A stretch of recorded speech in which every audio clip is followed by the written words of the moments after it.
Oh, hello there. Welcome to the Food and Movies Podcast. I'm your host, Paul. That's my friend Jeremy. This is the podcast where we investigate the intersection between food and movies. This week's movie, Jer, tell us.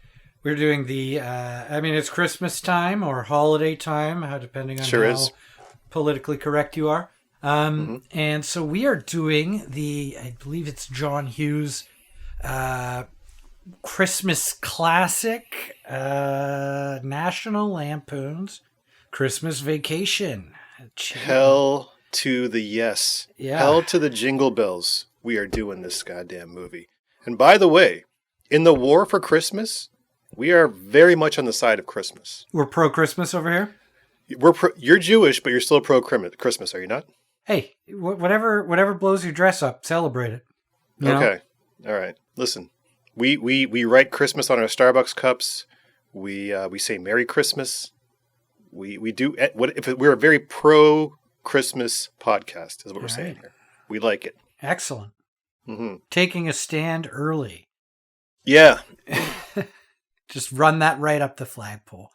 Yeah. What are your thoughts on Christmas as a Jewish person, Jared? Did you go to a Chinese restaurant? Is that what you do? We used to. You did? To. Oh, yeah, okay. Yeah. Tell us about it. Tell me about Jewish Christmas. I want to know the Jewish experience of Christmas. I mean, there are two things open on Christmas for Jewish people. There's Chinese food.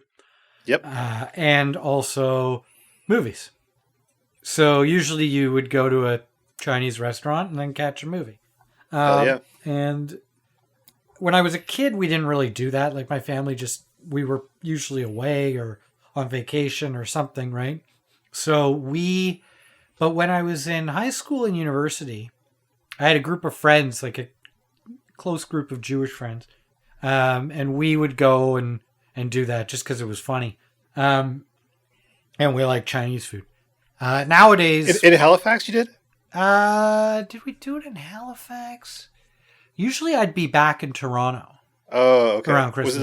Was it the same Chinese restaurant every time? Or did you rotate them? No, there are a couple of ones that we all liked. So there are a couple of classic ones down in Toronto that we would go to. House of Chan is still there, I believe. It's north in kind of midtown, northern midtown Toronto.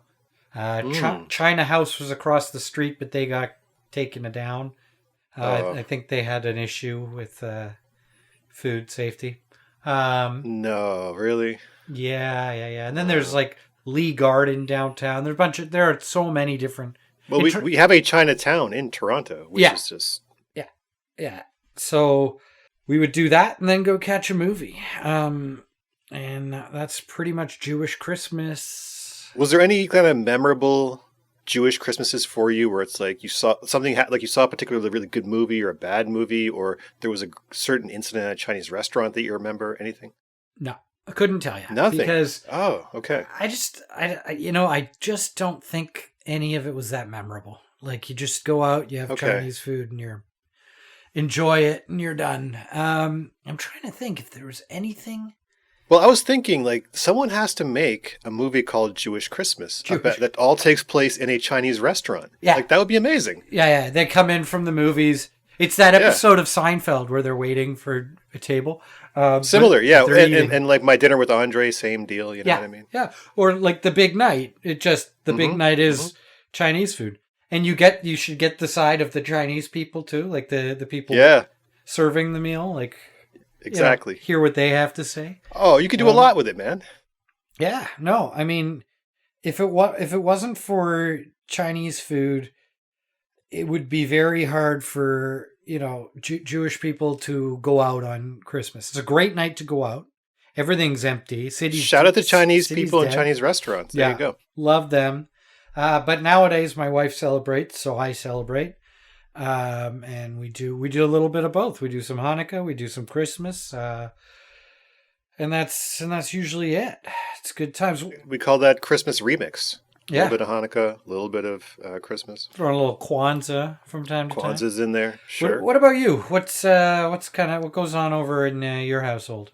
Oh, my parents are immigrants, and they are fully on board with assimilating. They adopted Canadian customs immediately. Christmas was a thing. We always did Christmas. Yeah, no. My dad really wanted us to be a Canadian household, and so Okay. Christmas was more of a cultural thing than a religious thing. Okay. So we did it. One year we did. I guess no one was really interested. I guess me and my brother were kind of teenagers at that time, kind of snotty and above it all. Yeah. And so I think with that one year we didn't get a tree. We just put presents under like our house plant. I think it was like a rubber tree plant or something. Yeah. Or Christmas a fern, bush. maybe. Yeah. So that one year we did that, and that was, I think, the low point in our household Christmases. But then we just kept doing Christmas. So Okay.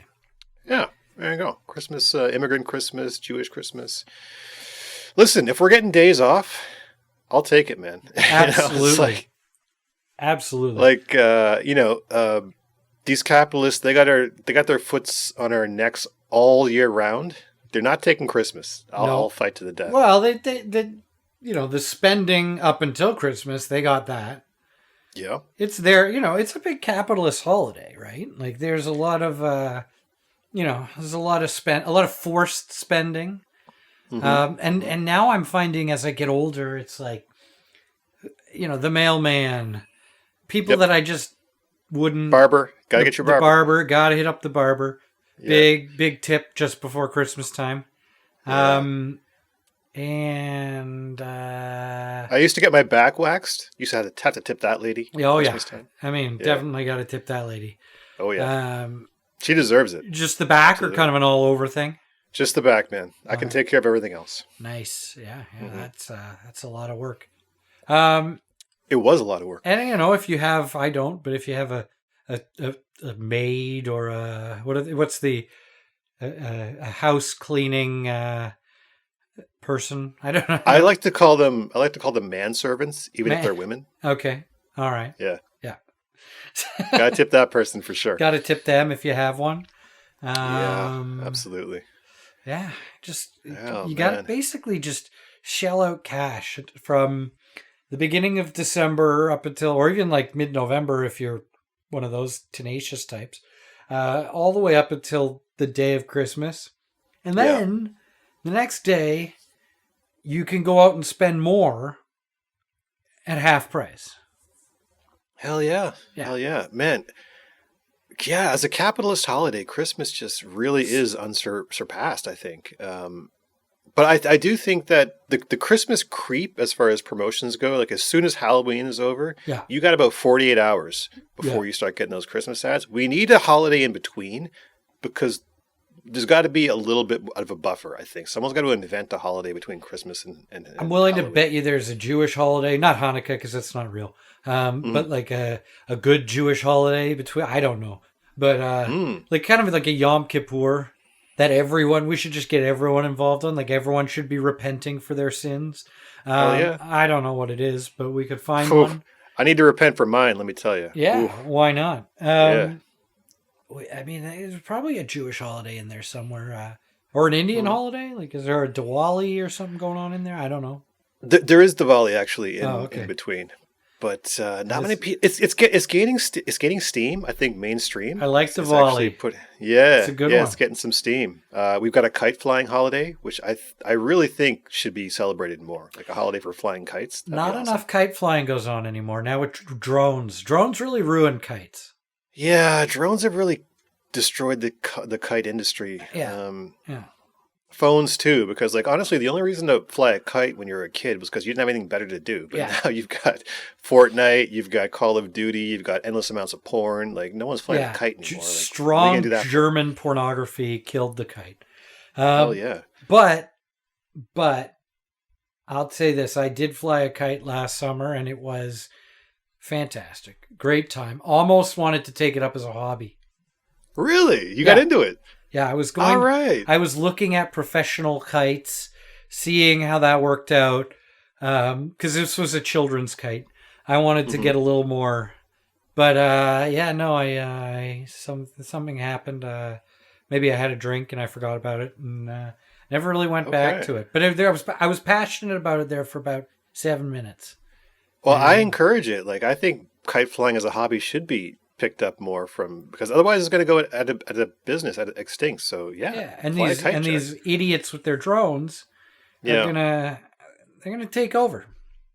They are, man. And they are all idiots, too. They're all 21-year-olds vaping with those pants that have the cuff, the elastic in the cuff. You know what I mean? Is that what is that the outfit? Yeah, they all wear all black and usually with a backwards baseball cap. I've never actually. I've Yeah. seen the drone. I've never seen the droner. Yeah, they're always 18 to 22-year-olds. Okay. Who, yeah, they're just kind of.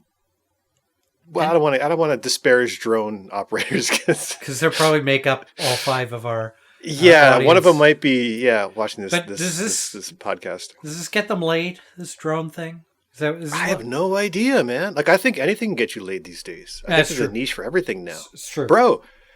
I've been on Twitter, and in the last 6 months, there's these communities have risen up on Twitter. One is copywriting. There are these dudes all around the world writing Twitter threads on basically like productivity and business and stuff like that. They are everywhere. They have taken over a huge chunk of Twitter. And the other one is Notion influencers. I don't know if you know the software Notion. No. It's basically scheduling productivity software. It's Oh, glorified to-do lists and calendars. There is an entire community of weirdos who are trying to become Notion influencers on Twitter. Mm-hmm. And they are weird, man. It's getting weird out there.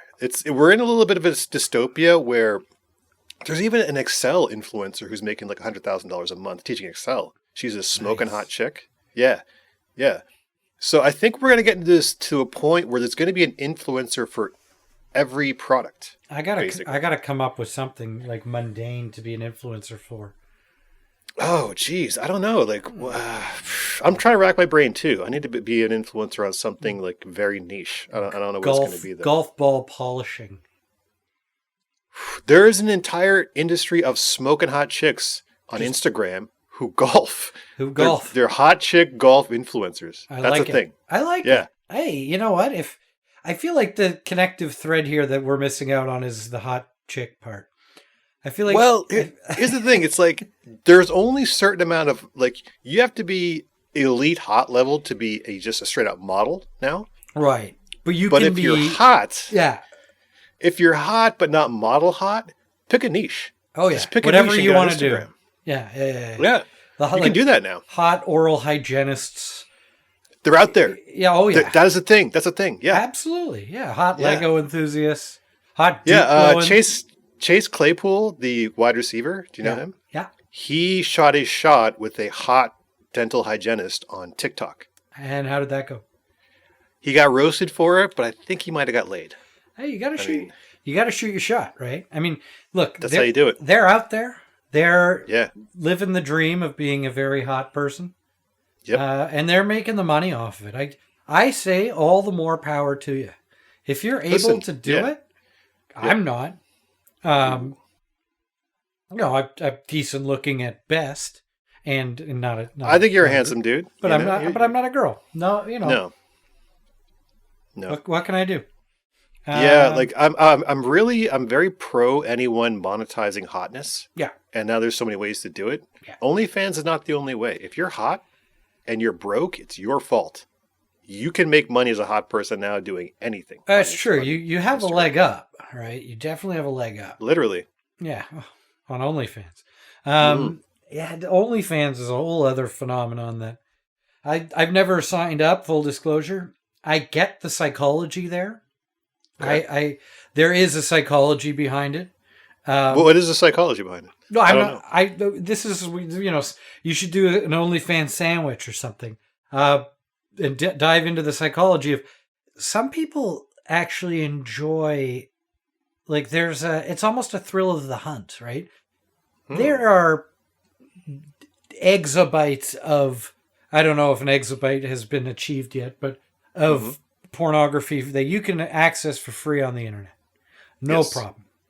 Yet. And I have. Believe me. Absolutely. Yeah.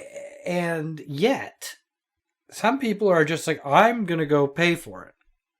And it's not this, they deserve to be compensated, blah, blah, blah, blah. Because yes, absolutely they do. If you are doing that, you deserve fair compensation. I agree with that statement 100%. the guys who are paying for this, and the girls, because there are girls paying for it too. Not a lot. I don't know the stats. I don't know the stats. Not too many. I'm sure it's skewed heavily one way. But if it's more than 5%, I would be shocked. Yeah. But the people paying for this, there's a psychology there of like, the free stuff is okay, but this is premium, and it's usually not. And there's something. It's almost like the same thing of like getting into that VIP room at the bar. Mm-hmm. You know, the economics of VIP is very interesting because you're paying to actually go sit away from the action. Yeah. And watch the action, but you're not in the action. Yes. So it's like. So you're paying for exclusivity, you think? Yeah, you're paying for exclusivity, and now you're paying for something where this girl or fella or whatever are taking off their clothes, and they're doing more than that. They're doing stuff. Yeah, doing and enjoying some a nice fruit salad or something. And not everyone can see. You got to pay to get past the velvet rope here, you know. Right. So well, from what I understand, it's actually a lot of it has to do with, it's more of the strip club thing where the guy feels like he has a relationship with a stripper. Yeah. Like, you know how there's always one dude in the strip club who's willing to actually pay strippers and like pay their bills and falls pay their in rent love. and all that stuff. Yeah. Falls in love. This is that except scaled. So you have all these guys and they interact apparently with these people in the chats and everything. And so they feel a connection with the person. It's the same thing with influencers where you feel like they're your friend. And so that connection actually is what causes them to spend money, from what I'm told. I've never been on it, but that's the psychology from what I've been told. But there's no way you're chatting with that actual person. I mean, I get if it's like... Probably not. If it's a small amount of followers, maybe, but if it's like thousands, they've probably got assistants and chatbots. Yeah, if it's Dolores the homemaker from down the street, maybe. Yeah. You know, but if it's, you know, ex-porn star, whoever, insert name here, they've got a guy. It's some dude just... it's like a call center, right? There are probably call centers of people who are like, hey, daddy, what's up? So, I don't know. Yeah. But, hey, like I said, whatever blows your dress up, right? Well... You do you. Well, the weird thing is, it's like, I feel like we are in late... This is nothing to do with movies, by the way. I don't know. Yeah, we're way off on a tangent. Yeah, we should probably... But this is late-stage capitalism to the point where individuals can literally have an international business on their own now. Yeah. Like this what who used to have to go through the porn industry, you know, work their way up, schmooze, you know what I'm saying? Do well in their annual reviews, try to move up in the industry. You know what I'm saying? It could take 10 years before you get to VP. If you know what I'm saying? Do you think they have annual reviews in the porn industry? Of course they do. Of course they do, Jer. Of course they've got a strong corporate structure. They do. Absolutely. Great benefits. But you know what I'm saying? It's like it's a very I'm sure there's like a hierarchy involved that you had to climb. Yeah. But this kind of eliminates that, and it goes straight from the means of production straight to the customer. You're the CEO. So, I'm saying. All right. Well, so there you go. Back to Christmas Vacation. Mm-hmm. So let's get into the movie. So before we get into the movie, the format of the podcast is that Jeremy and I will give our initial thoughts about the movie. Then we will go through each instance of food in the movie chronologically and dissect it ad nauseum. And at the very end, we will give closing thoughts and food awards. Yeah. So, Jared, do you have any opening thoughts on National Lampoon's Christmas Vacation? Right. So this movie, correct me if I'm wrong, but it went Vacation, like the original was Vacation. Yeah. Then Christmas Vacation. Yes, sir. Then European Vacation. Yep. Vegas Vacation. Yes. Okay. So this is the second in a franchise of vacation movies, National Lampoon's movies. And this is like a different era of comedy, right? Would you not agree? Yes. So, yes, absolutely. National Lampoon's kind of had the cornerstone of comedy for years. And it was all kind of this slapstick, shticky, there were a lot of movies where it's like Hot Shots and Hot Shots Part 2. And, these movies where they just did these absurd things. But then this was like about a family life, a family dynamic on these road trips or on these long trips, or around Christmas or going to Vegas or this, that, and the other. And I think it was supposed to be based off some sort of truths about getting the family together for Christmas or going on a family vacation. But I don't connect with this Christmas movie whatsoever. It's hilarious because it's got a great cast of very funny people, but it's very typical Lampoons and John Hughes or whatever the guy's name is. Yep. But not like in the early 2000s to now versus what happened in the 80s and 90s. Comedy movies and Christmas comedy movies have changed drastically.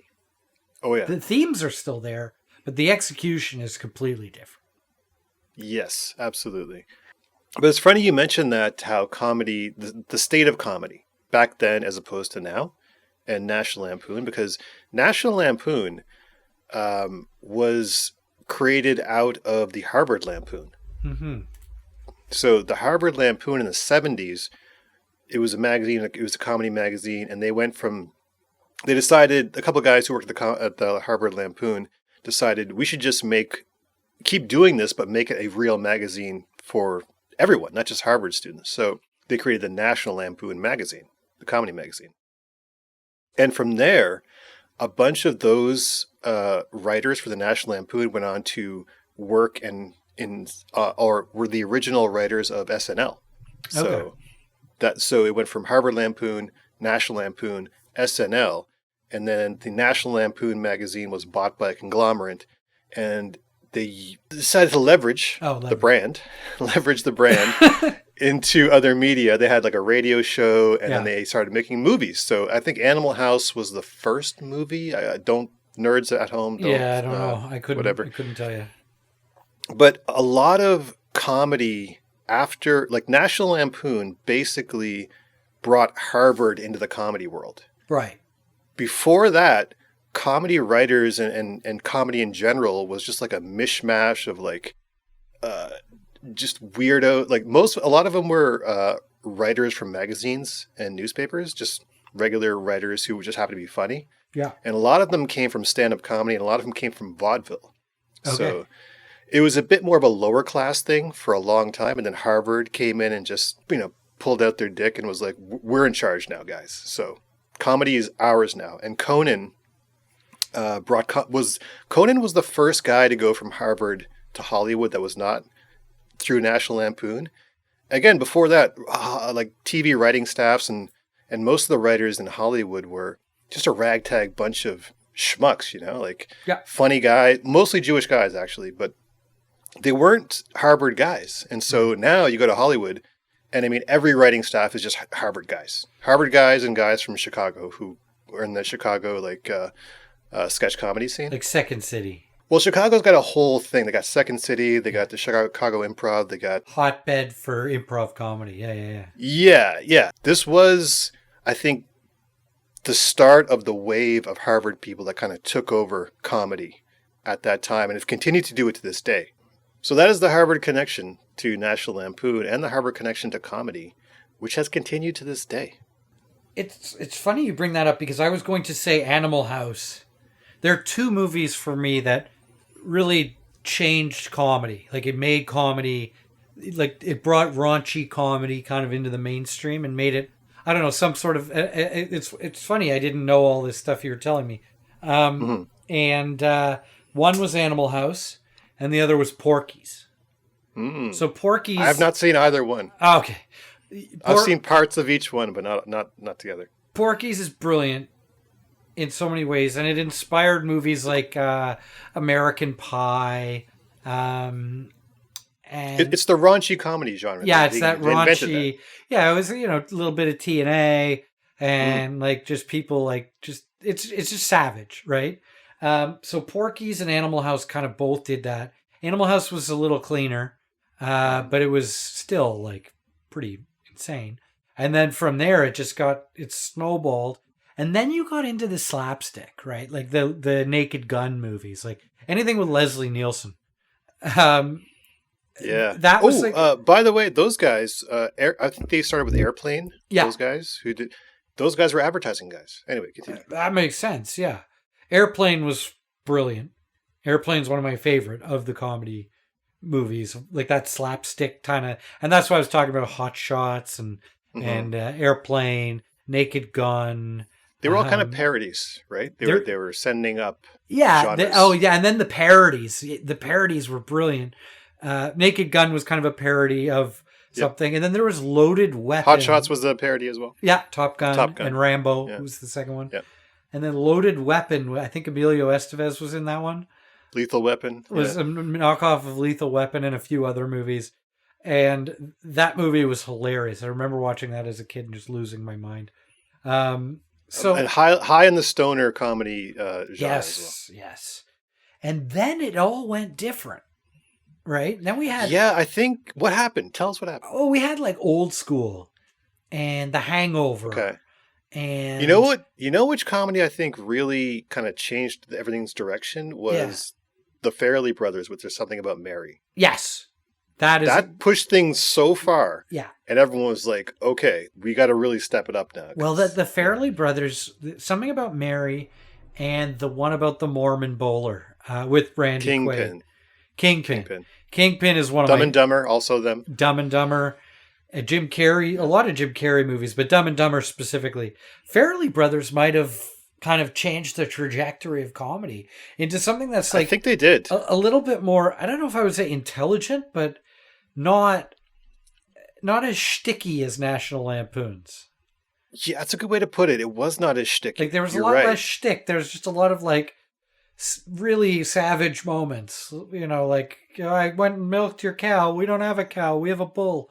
They really brought like this edge to it that no one had gone to before. Yeah, you know. Yeah. And SNL, movies that came out of SNL that they were never quite as good as Farrelly Brothers. Like they didn't have the intelligence of Farrelly Brothers. Some of them did. Like the Night at the Roxbury was kind of funny.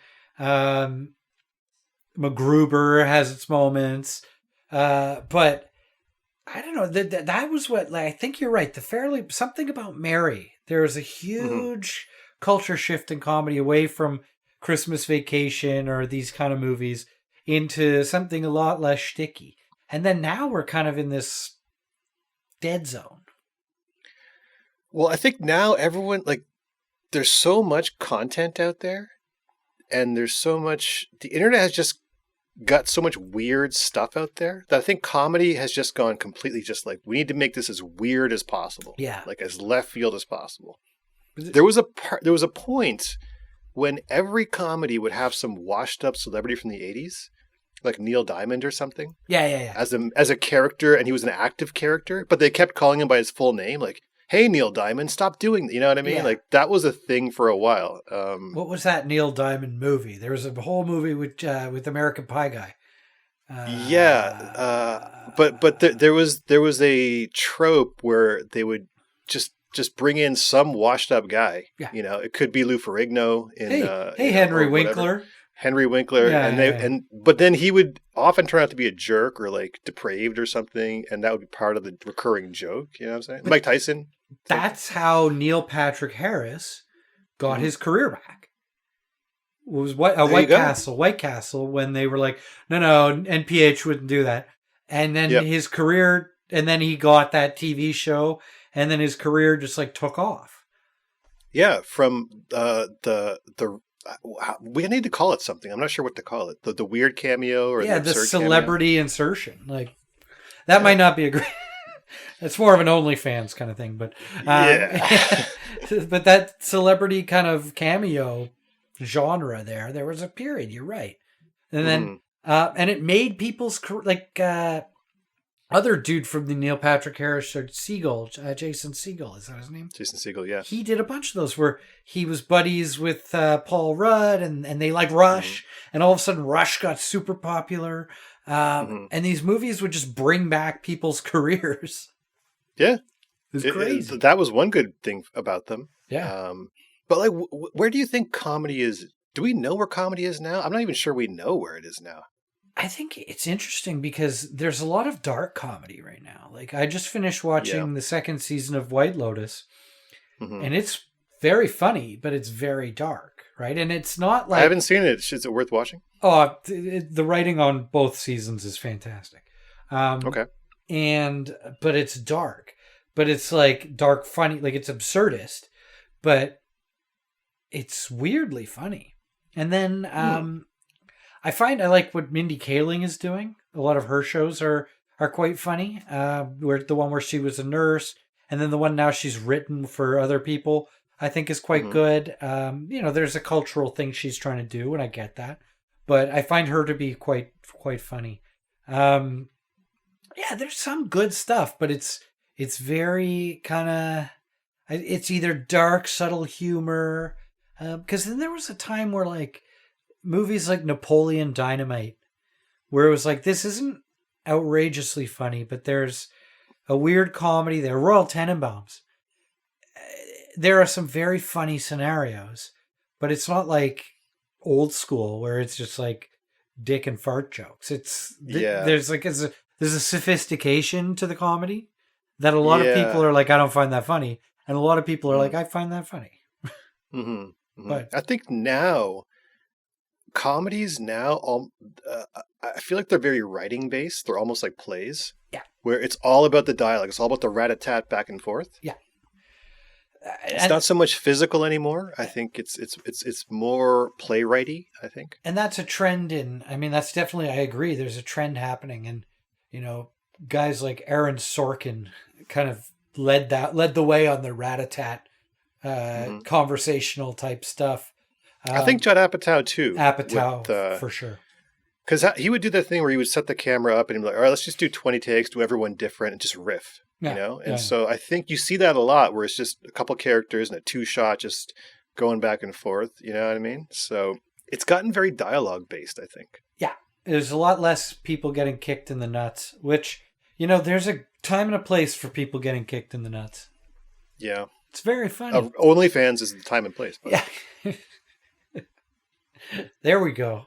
There's my way of making it on OnlyFans.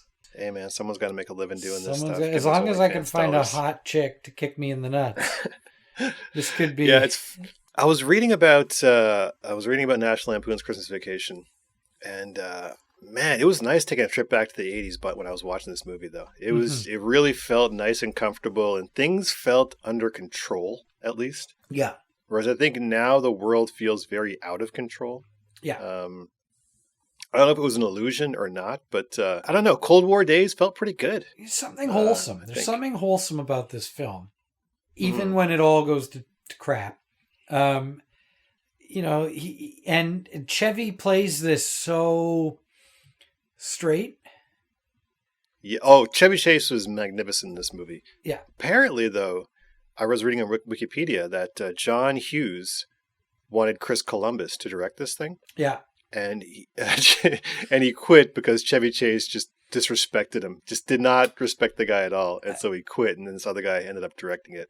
I've heard this about Chevy Chase. Like, I've heard he's tough to work with because he's like... just disrespectful. Like, he's just a kind of a prick. I've heard that. I don't know that to be true. I've never met Chevy. Chevy, if you want to come on the podcast and set the record straight, please. We'd be happy to have you. The invitation is open, Chevy. Yeah, Chevy Chase has an open invitation on this podcast at all times. Come on the podcast. Check us out. He had a run though in the '80s, man. Chevy Chase had a Fletch, the vacation movies, Caddyshack. Caddy. There you go. Oh, what a film! He really had a run, man. Handsome dude, tall dude, funny, good looking. Apparently, he comes from a rich family too, so. And he did comedy in a way that was like, he let things happen to him and he would have a great reaction to it. Like he just has great timing. He wasn't like over the top like somebody else, like a Rodney Dangerfield. He was more of a kind of he was the straight guy. I don't mean sexually straight. I mean just the straight guy. Great straight man. Yeah. Great straight man. Yeah. But then he would do but then he could flutter into shtick very quickly and then come back to it. So I don't know. I would say very talented guy. Even to this day, on that TV show he did, Community, he was very funny. That he got kicked off of for being a dick. Sure. But like these guys like Bill Murray, him, these kind of legends of shtick movie comedy. I heard they're all, but that's probably what makes them funny. Well, I don't want to apologize for being dickish, but you got to think these guys are comedy guys, right? Yeah. So their whole thing is like, we're truth tellers. We cut through all the BS of modern society. Imagine the stuff they have, and the people they have to deal with in Hollywood on a daily basis. Yeah.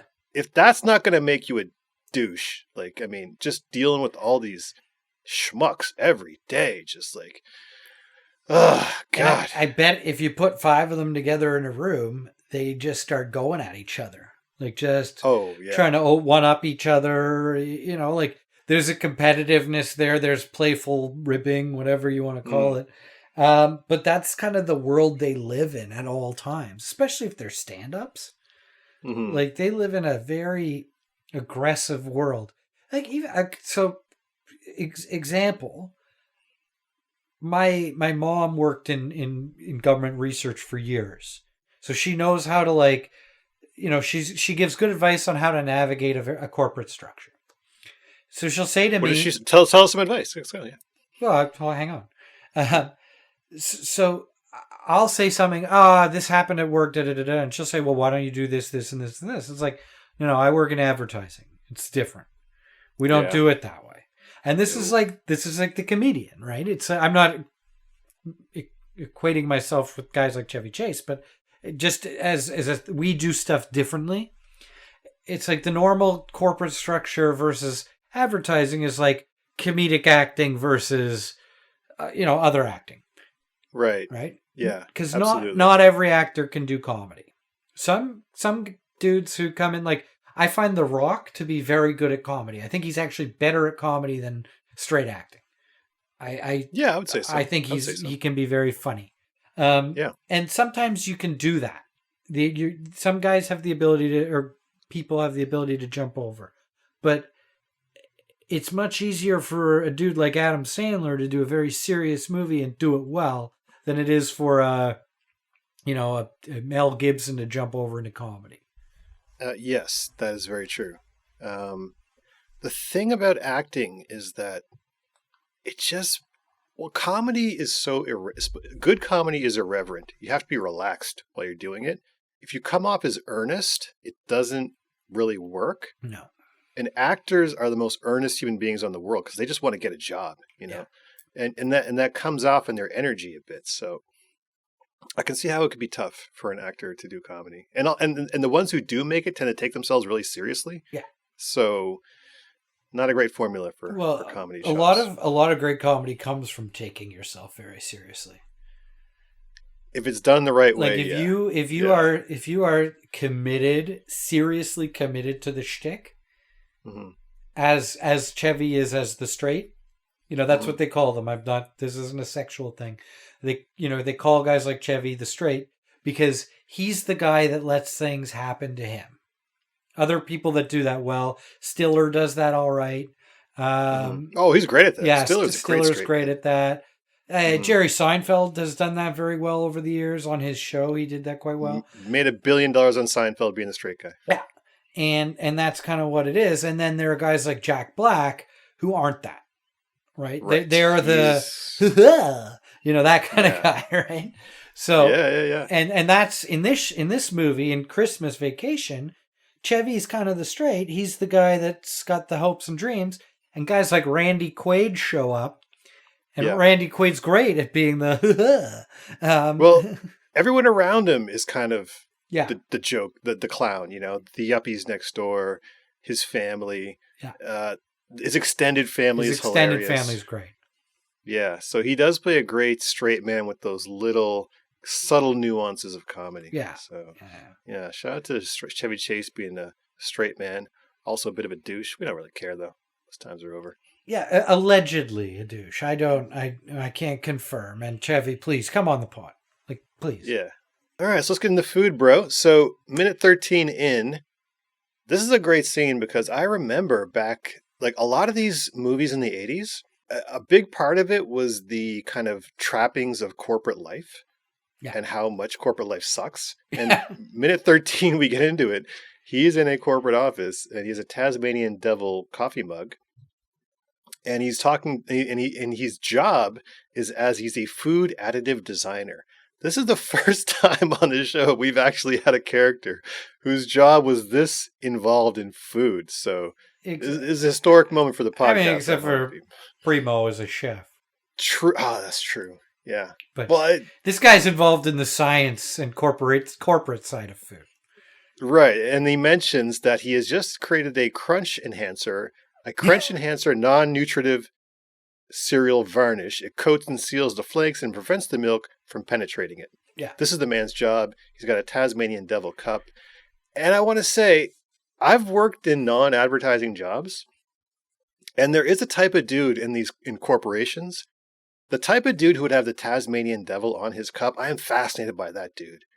Like, that dude wants to be something that he can't be in this job. Like, he has a dream where he thinks he can be like a short story writer or a comedian or something. There's something inside of him that he's trying to express, and the last vestige of self-expression in the corporate environment is your coffee mug. Yeah. Is it going to be world's greatest dad?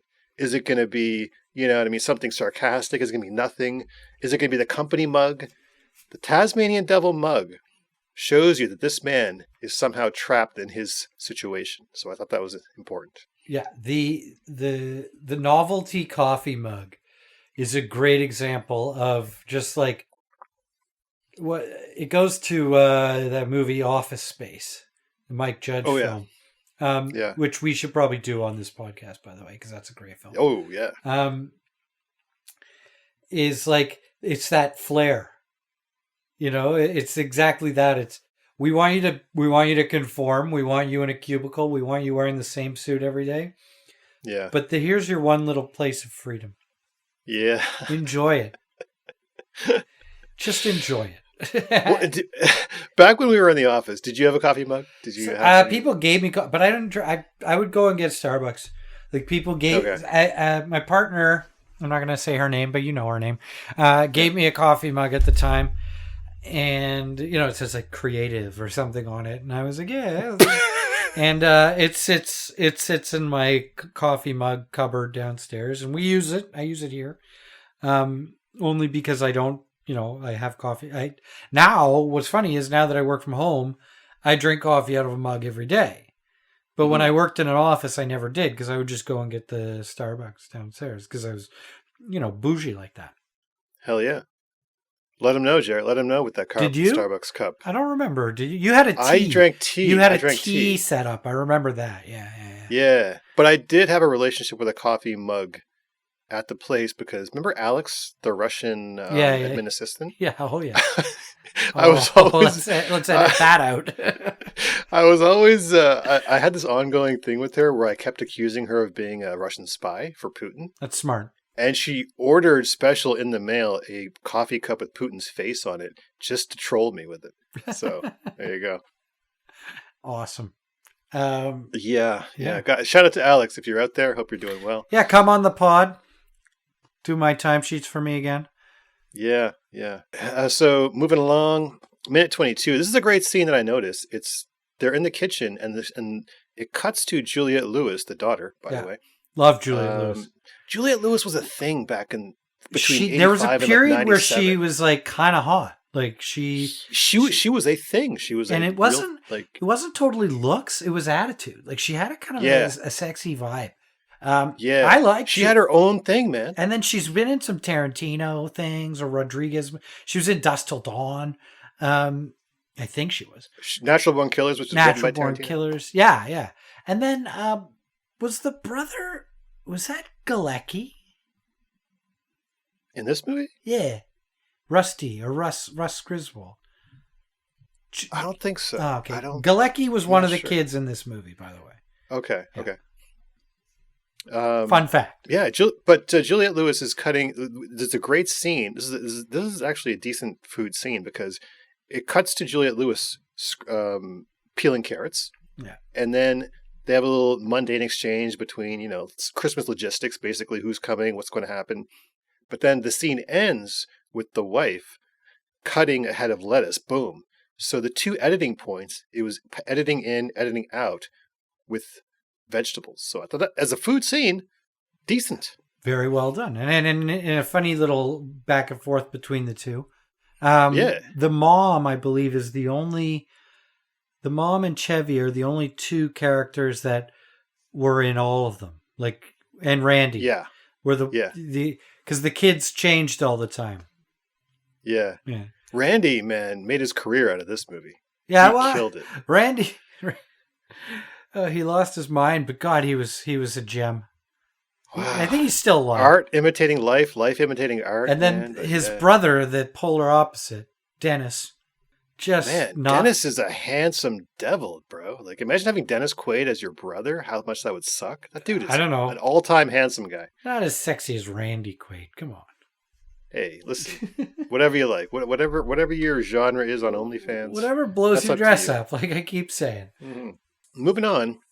Minute 35. Great bit part by Julia Louis-Dreyfus in this as one half of the yuppie neighbors. So, minute 35, they're drinking Evian water, which was before bottled water was a thing. So the water, the Evian, was purposely put there as a way to show these people are douchebags, basically. Yeah. Well, no, Evian was a thing, right? Like it existed. It was a thing, but bottled water wasn't a thing. Yeah, it wasn't as... So if you drank bottled water, it meant that you were above drinking tap water, which was like... You were sending a message to the world. And we've already covered off our favorite bottled waters. So yeah. But I was thinking that yuppies in the 80s were kind of like the hipsters of that time. They kind of thought they were above people. They felt like they were on the cutting edge and everyone hated them. There's a lot of yuppie jokes in the 80s, which I think kind of shifted towards hipster jokes in the later years. But so yuppies were... These they were always portrayed in movies exactly like these two were, Julia, pretentious. I call her Elaine. They were like slick. Pierce Brosnan used to kind of would fit that bill of the guy that was always like slick back hair, kind of a dick. Had some sort of, he was into his stereo. And stereos were a thing back then. People were into the stereos. Yeah. And so you're right. Very hipster. Because hipsters love audio. Mm-hmm. Big into audio. Love unique French water. Well, they like stuff, right? Yeah. Hipsters like stuff. Yuppies like stuff. But they like they like stuff that nobody else likes or knows. But they like to be the first to know about things. Yeah. Right? Yeah. So I'm saying the similarities, yeah. So like a hipster will be like, oh, have you tried these Italian running shoes that only the Italian Olympic team from '87 wore, right?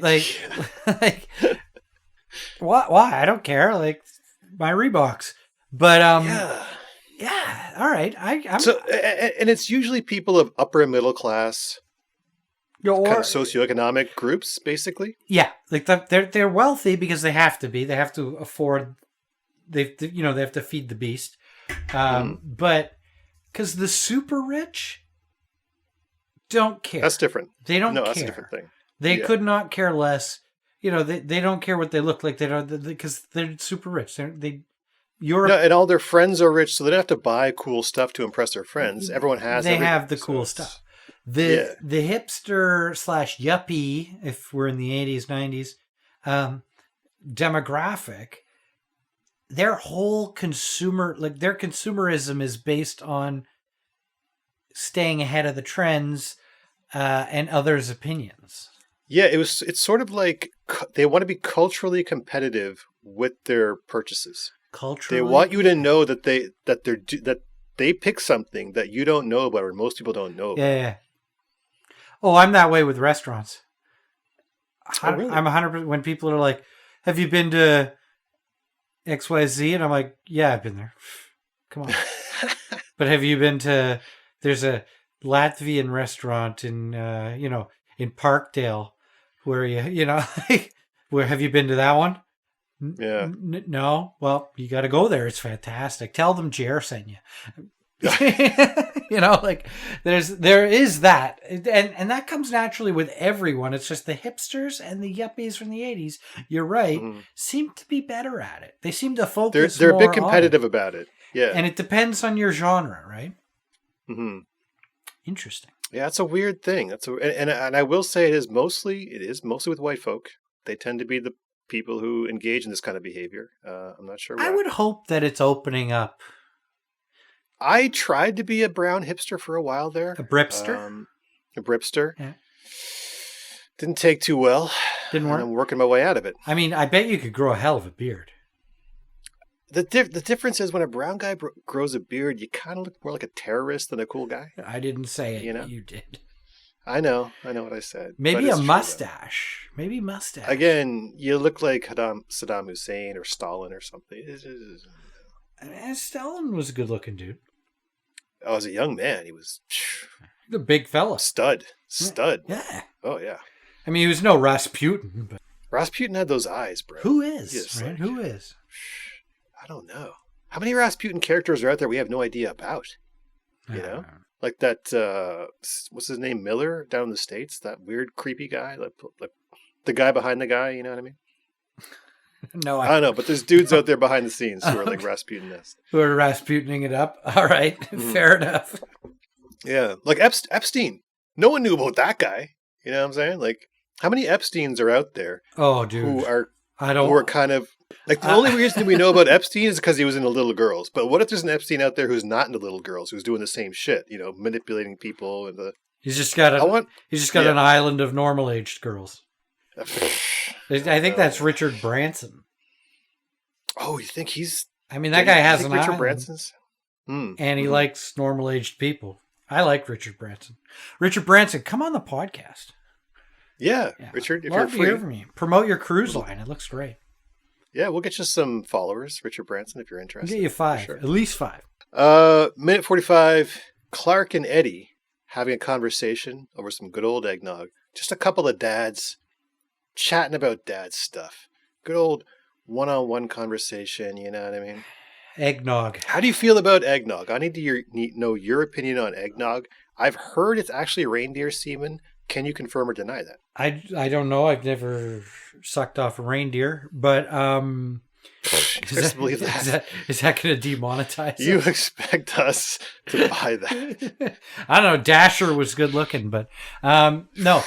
So as a kid, I'd never had it, and I have it. I don't know. I see it at the grocery store, and I want to drink this, but what?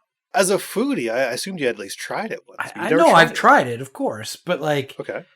I never remember what it exactly tastes like. Mm-hmm. It's like Harvey's. You ever been to Harvey's? Of course, yeah. When you're not at Harvey's and you're not eating Harvey's, you're like, that's delicious. I want to eat some Harvey's. But then when you eat Harvey's, they're not a sponsor, so I can say this. You're like, why the hell am I eating this? This is... Yeah, I should be eating Wendy's right now. Yeah, this is messed up. Very. But then you leave Harvey's, and 2 hours later, you're like, damn, I could go for some Harvey's. Weird psychology with Harvey's. Yeah. Very true. Yeah, it's like the only fans of fast food. I don't know. But eggnog to me is that. Like, I feel like if I had a big glass of it right now, I'd take like 3 sips and be like, oh, that's fun. And then I'd be like, this is getting annoying. And then I'd be like, this is getting messed up. Yeah, it is a messed up drink, right? Like you drink it, and while you're drinking it, you're thinking to yourself, I'm doing something depraved right now. Like, what am I even drinking? Like, what is this? It's cream. It's sweet. Yeah. It's thick. It's like, what on earth am I doing right now? It's like, to reference your culture, it's like chai with the milk, like when they do it with the, like, I guess latte or whatever. Yeah. It's that decadent. Except I don't. Yeah, it's like drinking condensed milk, and I don't feel bad when I'm drinking a chai latte, whatever the heck it's called. But Mm-hmm. when I'm drinking eggnog, after a little while, I'm like, I feel like, you know what I've never done and I'm going to do this week because we're talking about it? I've never done it with rum. Oh, I think you're supposed to throw some rum in there. Yeah. Yeah, that's a big part Which of it. is like, it's weird, with rum and milk. Or I don't even know, is it milk? Do you? Well, no one knows. No one knows what it is. It's supposed to be some kind of thick, milky substance, which, again, reindeers. Maybe. But yeah, when you're drinking it, I mean, if it was really good, if it was actually good, wouldn't they serve it all year round? Wouldn't we have it all year round? Are we tricking ourselves with this eggnog? Like, but why can't we have it all year round? Because it's probably... I don't know. I don't know. Like I want to be the guy that goes to a bar in the middle of summer in Miami on the beach and goes, I'd like a refreshing eggnog with rum. Right? That would be a great scene. Yeah. I'd be all over that for sure. I don't know. I'm going to get into it. I'm going to do my eggnog research and bro, summer eggnog. Summer eggnog. We got to come up with a summer eggnog recipe / following. Make it happen. Like the eggnog white Russian, the beige Russian or whatever color eggnog. It's kind of like a yellow. Again, no one knows. Yeah, it's not even really a color. It's like an off taupe. I don't know. Like, again, it looks, I don't want to beat up dead reindeer to death, but well, I mean, it's kind of accurate. You already jerked them off, so I did. Goddamn eggnog, man. Yeah, eggnog has been bothering me for a long time. Actually, I haven't had it in probably 15 years. I don't think. I saw it at the grocery store this morning, and I think even my wife was like, "Should we get eggnog?" And I was like, I guess. Yes, every time you see it in the grocery store, you consider it at least. Yeah. I'm like, I do consider it. Kind of want to try that shit. Oh, that stuff. But yeah, why do we consider it? Like, why are we drawn to this weird, gross? We can do a whole show about eggnog. I don't want to, whatever. But I don't know. It does haunt me though. Eggnog does haunt me. It haunts. I think that's a good way of putting it. Eggnog haunts me. It follows me throughout the year, and I don't know if you can even get it outside of Christmas. Like, is there anyone? You can't. That's why it haunts you, because you know if I don't get it, it's going to be gone soon. Can you freeze it? I wouldn't trust it. I would not trust it. Because that's eggnog. Really going to be the wrench in You can freeze reindeer semen. That much I know. Yeah. Eggnog, I'm not sure about though. Okay. Yeah. All right. Moving on. Minute 49. In one of the greatest scenes of all time involving food, chemistry, and Christmas, the silicone-based kitchen lubricant that creates a surface 500 times more slippery than cooking oil. Yeah. The sled scene. Yeah. Iconic. Is it not iconic? Very much so. And the fact that he breaks the speed of sound and takes on like a comet-like structure. I don't know if you've ever... were you a tobogganer as a kid, or did you get in? Of course, yeah. I love tobogganing. So, the GT Snow Racer? Hell yeah. So I've actually in my life never ridden one of those. Oh, that's got to be your steering rosebud. Where you could like... Yeah. Did the steering actually work? I have no idea. Okay. I have no idea. Because I was just going straight down, and then like I would lean and kind of do the steering. I had what they have in this. I had a red plastic saucer. And that, yes, I've seen. And that was my sled. That was my toboggan. My sister. It was actually my sister's, and I had this rocket ship one that kind of sucked. And then my sister got over tobogganing. She got too cool for it, and I got that one. And when I got that one, it was the fastest toboggan or sled in my school. And so my school was near. I don't know if you remember Toronto, near Riverdale Park. Mm-hmm. And in the winter, we'd go tobogganing down the hills of Riverdale Park before they added trees there. So we had a lot of great hills. And I was always the fastest until this kid came in like grade 6.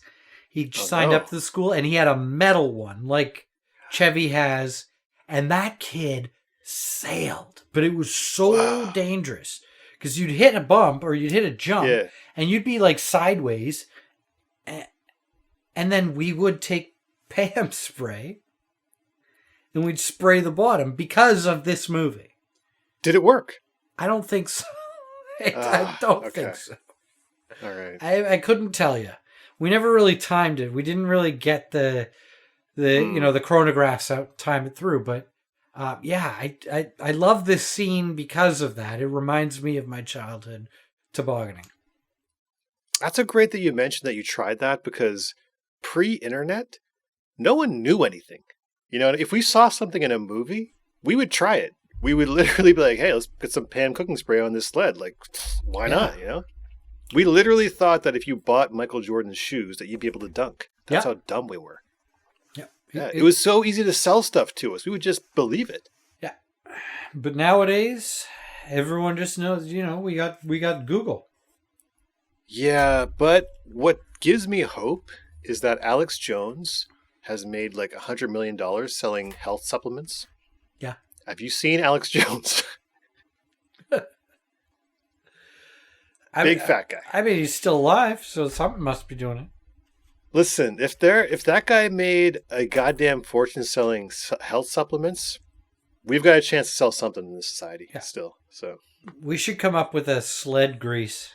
Oh, we should come up with a sled grease. The Food Movies podcast sled grease. We could work with Pam, cross promote it. 1 hour, 4 minutes in. This is significant. Big because scene. It reminded me. Huh? Big scene? Not a huge scene. Okay. But I want to talk about it. So they're getting gifts from their extended family relatives who are all insane.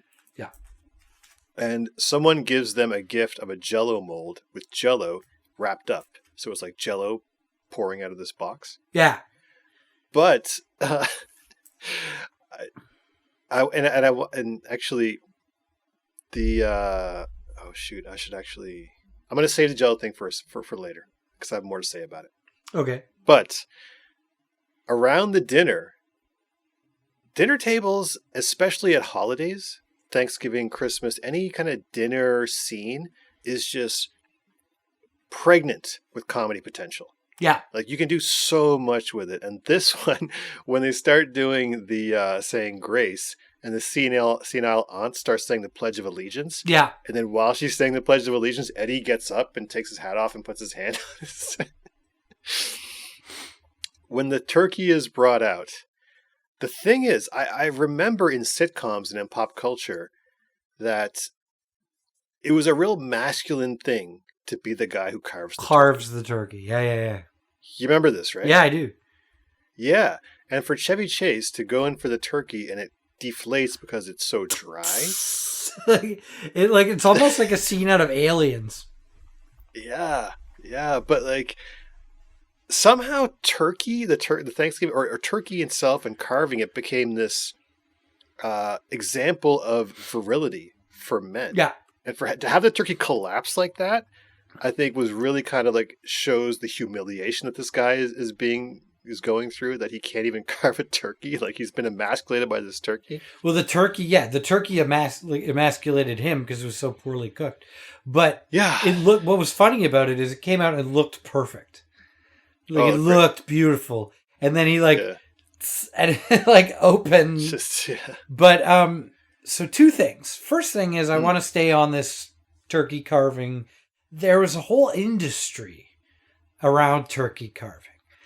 And, my grandfather had a electric turkey carving knife. Like these were huge. And you'd get them on like Ronco or, those, the TV knife things. And here's the electric turkey carver. And I remember the electric turkey knife. Yeah, that was a thing. And it would shave through your turkey. Like you'd get perfect breast slices. And my grandparents had one.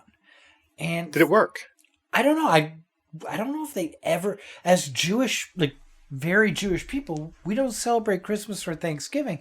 So, I don't know if they ever used it to carve a turkey. They used it for brisket and other Jewish fare. But, I've never seen one go at a turkey. I have a long carving knife that I use for turkey, but it's not electric. It's just a knife. But it's still like a thing. Like there's still an honor to carving the turkey, which is weird. Yeah. Oh, you think so? You think it's maintained its masculine symbolism? So in our family, I cook the turkey at Thanksgiving, and I cook it on the barbecue. I smoke it, which I'm gonna segue right now. I'm gonna do a full instruction on how to cook a Christmas bird. That'll be if you're on YouTube. If you're watching on YouTube, I know I'm behind on recipes, but we'll throw that down in the comments there or in the blurb. But let's get back to it. Carving a turkey is, if you cook the turkey, you carve the turkey, and it's a whole thing. I don't do it in front of everyone because that's when I do it. I get in there and I make a mess. You don't like the pageantry of doing it at the table? Yeah, I don't do it with pageantry. Okay, but you're in it for the love of the game. Then. Yeah, you trim off the dark meat, the legs, the wings. You put those aside, and then you attack the breast. And you slice down the breast until you can slice down no more. And then you're left with a carcass. And in, my wife is half Asian. In Asian culture, they'll actually take that and go and make congee with the carcass. Yeah. So some kind of soup, some kind of broth. I'll vac seal that and give that to one of my brother-in-laws. And nothing goes to waste. But yeah, there was a whole thing where it was like a masculine thing, and I guess it comes down to like prowess of butchery, which I think I have a theory that it goes back to like cavemen times, maybe when the chief would carve up the meat and divvy it out to the tribe. You know what I mean? Like, I killed this beast, I'll carve it out, you'll get yours as I dish it out. I think it's a real kind of like caveman type deal. Yeah. So when it comes to turkey, are you dark meat, light meat? What's your vibe? 100% light. I'm a breast dude. Yeah, me too. Yeah. Oh, really? Yeah. Okay. Absolutely. Yeah. I have time for dark meat, and I love a turkey leg. Like if you go to Disney World, if you ever been to Disney World in your life, and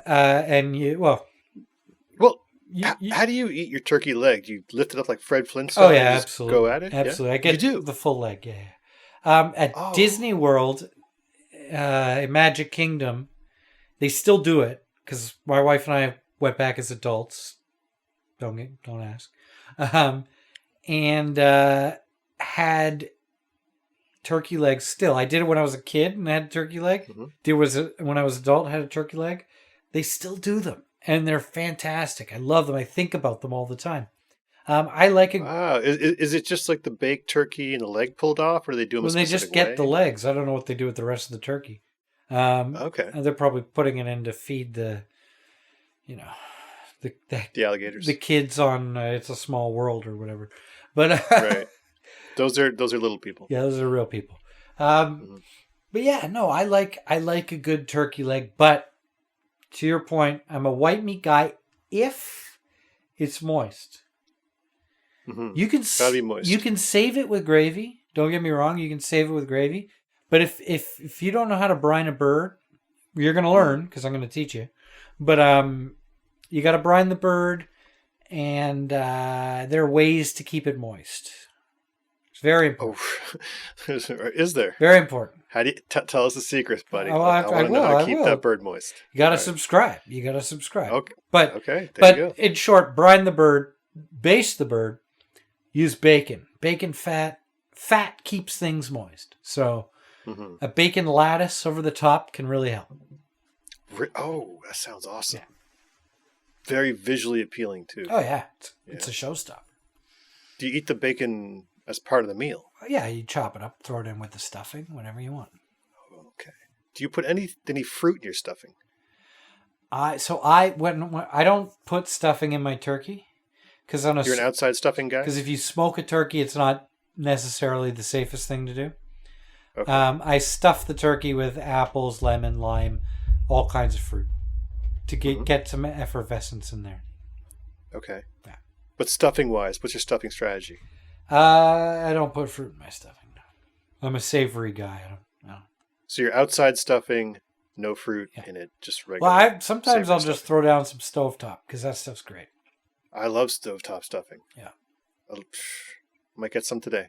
I love have it. some. I might cook some. Why not? Oh, just some freaking white carbohydrates, Yeah. just stuffed with salty, Delicious. sodium-filled spices. Yeah, up the salt. More salt. Oh yeah. You just feel dehydrated afterwards. Oh, Phenomenal. yeah. Had trouble sleeping. Yeah. Oh yeah. So 1 hour 14 minutes in, the most significant food moment of this film. This is all leading to this point. Clark has spent the entire movie talking about getting that bonus, getting that big bonus. Finally gets an envelope delivered to him on Christmas Day. He's been wondering where it's been. It's here now. And it's revealed that he doesn't have a cash bonus. His bonus is a membership to a Jelly of the Month Club. A jelly. So, do you like jelly? Yeah. Like toast and jam, jelly, into whatever it. you want to call it. Any of those sweet preserves I'm into, What's I'm all over your it. go-to? Go-to is raspberry jam from the grocery store. Just the Like a the name brand. Smucker? I don't want to Like say a- the name brand because they're not sponsoring us. Oh. Because Like a you know what I mean? Like one of the ones you get, but raspberry. I don't like strawberry because it's too chunky, hard to spread. yeah. Well, strawberry has the seeds. Well, it's chunky in the grocery store. Yeah. It's when it's homemade. When I've gotten homemade strawberry, it's the best. It's awesome. Okay. But the store bought stuff is kind of like a little bit subpar. So I go raspberry. I'm with you. In the store. I'm with you 100%. Raspberry all the way. Strawberry as well. I don't do well with blueberry. Never been a blueberry guy. I don't mess with blueberry at all. Never been a blueberry guy. But a good marmalade. Marmalade, I'm all over. I can get down with that, especially if you have like a nice, soft, salty butter, like that salty. Yeah, sweet, like on a baguette, like a little bit or on a piece of toast, or whatever you want to, Yeah. whatever a bagel, whatever you're throwing Sure. down, whatever Yeah. pickles your fancy. Mhm. Go after it. But yeah, definitely. You got to have some sort of jam jelly going on. And Jelly of the Month Club's not a bad thing. Do you belong to any food clubs or anything where they send you? It's it's all the rage now with the kids. Really? Because I've only purchased it as a gift for people. I've never purchased it for myself, though. Have you? And do you have any experience doing that? So I'm part of a wine club. They send me a box Okay. of wine every 3 months, a case of wine every 3 months. I get my vegetables from Ontario Farms. This is like the most hipster thing I could do. But I get my vegetables brought to me from local farms every Saturday. So I'm part of that club. Only because, I get very tired of going to the grocery store and not getting the vegetables that I want to get. Hey, tell me why you're mad, Jer. Yeah. Let's go. Well, I mean, look, Galen Weston, you want to come on the pod? I got a lot of beef with you about Loblaws, Beef about vegetables. Loblaws, and I'll say some things, but yeah, Galen Weston, please come on the pod. Let's talk. Let's explain yourself, Galen West. But about also, these vegetables. there's local farms in Canada that are very good, and I don't know, maybe not getting their due. I don't want to make a political statement. So I purely support them for sure. Other than that, no. I'd like to join a jelly club. I feel like that would be fun. Mm-hmm. It's a hell of a bonus. I prefer cash. So this sends Chevy Chase into a rage. It's a tangent. And one of the greatest rants of all time. Yeah. Rant-wise, the Chevy Chase loses his mind at Christmas Vacation over his boss. It's got to be top 10 in my books. Yeah. On the schoolyard, when I was a kid, we had that memorized back in the day. I don't know if you did not, but that was the thing. Like, we loved someone just losing their mind ranting like that. The monkey nuts part, Yeah. tremendous. Beautiful. Just pure poetry. Classic Chevy too. Like he really, this is what we're talking about. That flourish of comedy. Like he plays it so straight, but then he's so good at just losing his mind. Yeah, but the thing is, he's trying to keep it together, Yeah. which is funny. He's trying to keep this normality. Trying to keep Christmas together, right? Trying to keep, but also this utopian kind of suburban picturesque Christmas life and this life that he's kind of built for himself, and then he starts unraveling because of the bonus. Yeah, he loses And it. then he starts, and then 115 after the rant, he starts dunking the reindeer cups straight into the eggnog and chugging it. Yeah. And I thought, man, it's so funny because it's just like it's just ridiculous. Who chugs eggnog out of a murderous rage? You know what I mean? So Oddly using a reindeer. Okay. oddly using the reindeer cup, and at that point, he goes into a Christmas rage. Basically, Yeah. He decides, you know what? I'm just gonna cut down a tree in my yard and use that as a Christmas tree. Yeah, because his Christmas tree smashes through. Yeah, smashes through the yuppies' fucking window. It was weird because like the yuppies were together and there was no one around, and they had a fruit plate and a couple of green cocktails, and they were sitting there not touching either of it. You know what they were doing? Like, what was that? I have no idea. I don't know, but that looked like a nice fruit plate. Yeah. But the Christmas rage that Chevy Chase felt towards the last, I guess, quarter of this movie, I think and I feel that kind of is bubbling under the surface of everyone. Yeah. During Christmas. Yeah. This is like somehow it's something. There's a tension, right? Yeah. Like, well, that's why it's so relatable, right? He's the everyman. He's the guy who's just trying to keep his family together.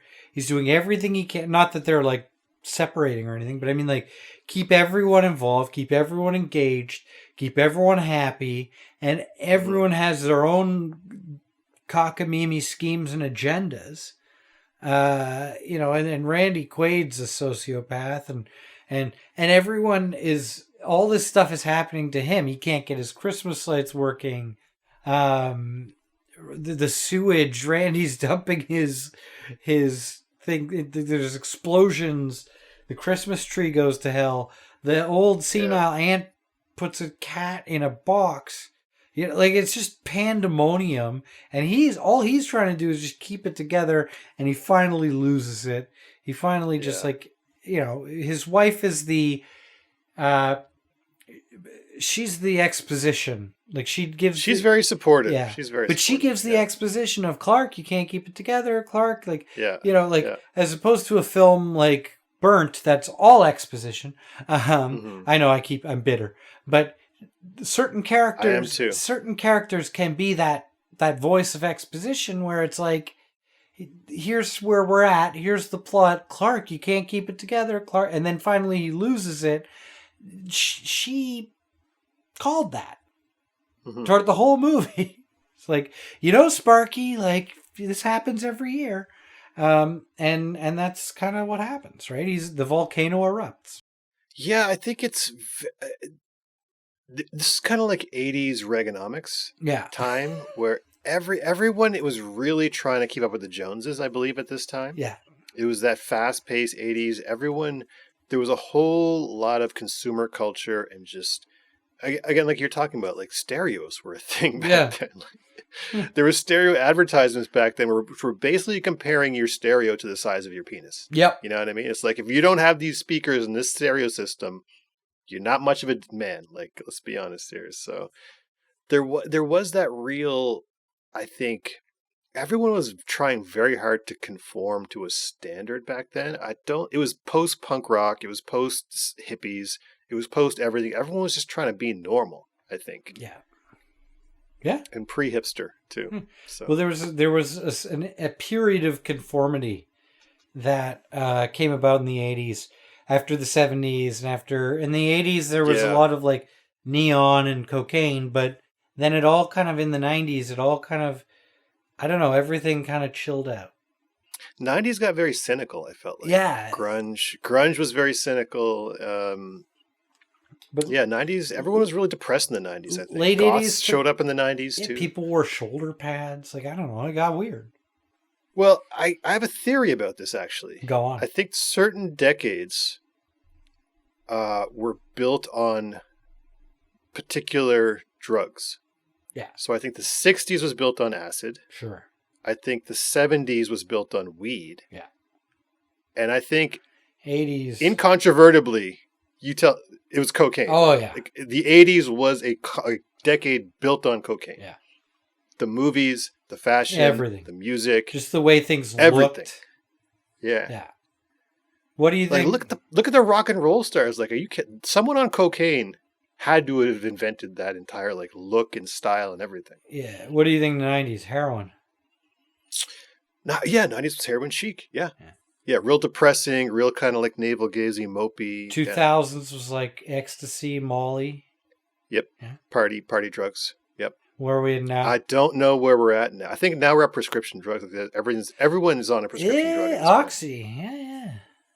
Yeah. Like I think like 40% And of that's people are on why some kind of psychoactive. That's why right now is just super weird, depressing. Yeah. Like, I might have something with this theory, man. This theory we might gotta have find legs. a new drug. Huey Lewis has one. I want a new drug. Yeah. Come on. All right. What do you think the new drug is going to be? Are we going to go back to weed? Like, weed's legal. Yeah, I think but weed's most people. Weed's like alcohol now. Like everyone does it. Well, you know what it could be? I think it could be mushrooms. Yeah, well, that's the thing. Is like psilocybin and Ayahuasca. ayahuasca's getting bigger. Joe Rogan's really pushing for that stuff. Joe, come on the podcast. We'll make a spot for you, Joe. Yeah, come on, talk to us. You're good. Apparently, you're quite good at podcasting. Yeah, I've seen better. But yeah, no, that's a lot of what people are talking about right now. Is like microdosing shrooms and all those doing Silicon Valley ayahuascas. guys are microdosing. Yeah. It seems like a lot of effort. Yeah, I guess a lot so. of effort. I don't know. Go through my day trying to keep a balance of how high I am. I don't know. Who knows? Well, I mean, you're creative. Do you ever feel that the microdosing or mushrooms, or do you feel any of these legal psychedelics enhances your creativity at all? I find that if I ever do mushrooms, I'm just like, how many hours do I got to deal with this? Like, oh, it's gonna be like 8. Yeah, like it's just I think I've never been diagnosed, but I think there's a certain level of ADD in society these days where it's like we just don't have 8 hours to sit and trip balls. No, we just don't have it anymore. Like we got to make OnlyFans content. We got to go out there and I got to cook dinner. I got to walk the dog, and I can't do this if I'm tripping balls. I just can't. No. I can do it drunk. I can do it high on pot. Can't do it tripping balls. I'll tell you what, though. I took some mushrooms and then went to see the Blade Runner sequel, 2046. And I lost my damn mind. Yeah. I literally lost my mind in the movie. There's a part in the movie where it's the test. When the guys asked him questions during the test, lost my mind. Really? Fully, like I really didn't think I was gonna make it back. I was like, I've lost it. I am gone. This is it. Then at the very end, when the Elvis showed up, the hologram Elvis, that kind of snapped me back into like, oh, I'm watching a movie. This is ridiculous. We're good, But the baseline test though fucked me up. Oh, I still think about it sometimes. Interesting. Yeah, no, I'm curious with the ayahuasca, but my other problem with the ayahuasca is apparently it gives you diarrhea. Oh, that sucks. So it's like, or you puke. So it's like, do I want to just give myself food poisoning for a few hours? Like, I did that. Yeah. I did that on Tuesday with some fish. Like, oh, I have an ayahuasca story actually. You done it? No, but so I was listening to Joe Rogan's podcast. And he was raving about it. Yeah. And I was working at Grip at the time. And I had a friend of mine. I was friendly with a guy there, and we realized we were both crazy. Like crazy recognizes crazy. Yeah. You know what I mean? Mm-hmm. But he was crazier. Well, he thinks I'm crazier than him, but I feel he's crazier than me. Okay. I don't want to say him by name. But anyway, we would have these like two Kanye West talking to each other, like 8-hour conversations. You know what I'm talking about? Like just balls, weird super stuff, super anti-Semitic stuff. Yeah. I'm sorry about that. No. Kanye West, except for the anti-Semitic. Yeah, okay. Just like, you know what I mean? Just like going off on these weird directions and stuff. And so, he was having a hard time with his career, as was I, because, we're crazy. We're crazy people. We have a hard time with careers. Why not? But I thought, okay, I'm going to mention this thing ayahuasca to him. thinking that maybe it could help him out. You know what I mean? Bring some clarity to his life, Yeah. and maybe kind of like snap him back into place. So I told him about it. He went down there. He did it. And it had the exact opposite effect. It made him crazy. It made him crazier. And now I have a lot of guilt about it now, actually. I mean, I've heard it's like a whole ordeal. Like you go down and you go to like a spa and then you basically just throw up for 4 days. Like I've heard mixed stuff about it. I heard the throwing up, and I've heard, I've heard a lot of mixed things about it. But I sent this poor guy down there, and it made him crazier, Jerry. I got to live with that for the rest of my life. Well, I mean, that's on you, man. I felt like I was like one of those hot chicks where I was like, I can fix him. Yeah. It's weird. We've reached the end of the food in vacation. There wasn't very much. No. I think we've milked a lot of content out of this. Anyway, we milked a lot of reindeers, and yes, we have. And let's food awards. Best use of food. Best use of food for me was the exploding turkey. Oh God, I'm gonna go with the eggnog. Okay, because there's something about seeing him angrily chug some eggnog where he's losing his mind, which I thought was really funny. Great use of eggnog. Okay. Exploding exploding turkey because it just like it was the pinnacle of just Christmas falling apart for this guy. Like this movie was about watching a man fall apart with his Christmas, and that was just he was so happy. He had it. It looked so beautiful, and then to see his face when Christmas fell apart for him was just priceless. Perfect Chevy Chase. Yeah, it honestly is one of the funniest, comedically, one of the funniest uses of food ever in film history. Super funny moment. Who would you most like to have dinner with, Jared? Randy Quaid. Randy Quaid. Okay, where are you going? We need to know. Where am I going with Randy Quaid? I'm going to do a throwback to Vegas vacation. I'm going to a terrible Vegas buffet with Randy Quaid because that's one of my favorite scenes in any of the vacation movies where he's just like scooping random crap onto his like tray. Oh, so funny. One of my favorite scenes. And I want to do that with Randy Quaid. I love Vegas. I love Vegas buffets, and I love Randy Quaid. Even though he lost his mind. Oh. Or whatever. Well, I'll set him down to do some ayahuasca and bring him back. Yeah, he'll be fine. Yeah. I'm going with yuppie Julia Louis-Dreyfus.